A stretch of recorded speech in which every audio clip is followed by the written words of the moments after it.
Hi everybody, welcome back to another very short tutorial. Today we're going to learn how to um, add web content to our Nearpod lesson. So this is very easy and this is going to be a quick one. You go to add slide and then you say add web content, the button in the middle. So this is where we're going to paste in our URL. So I'm going to go back to my CNN news report that I want the kids to see, and I'm going to copy that and then go to Nearpod and I'm just going to paste that. And I can test the link here. Make sure, yep, it take me right to the CNN webpage. And I'm going to hit the save button. So now that's the only thing on that page. When you insert web content, it's a single item for that slide. So you can't add other content to that slide, if that makes sense. So I'm going to get ready. This is taking a minute. I'm going to get ready by getting over here. And I'm going to copy my computer science link that I want them to have and do this one more time.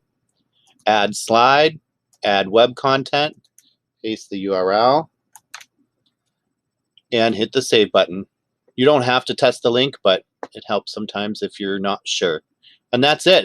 It's as easy as that. So the kids will get a pop-up bar where they push the button and it navigates them straight to that URL in a new tab. So hope you enjoyed today's lesson, and I thank you, and I'll see you next time.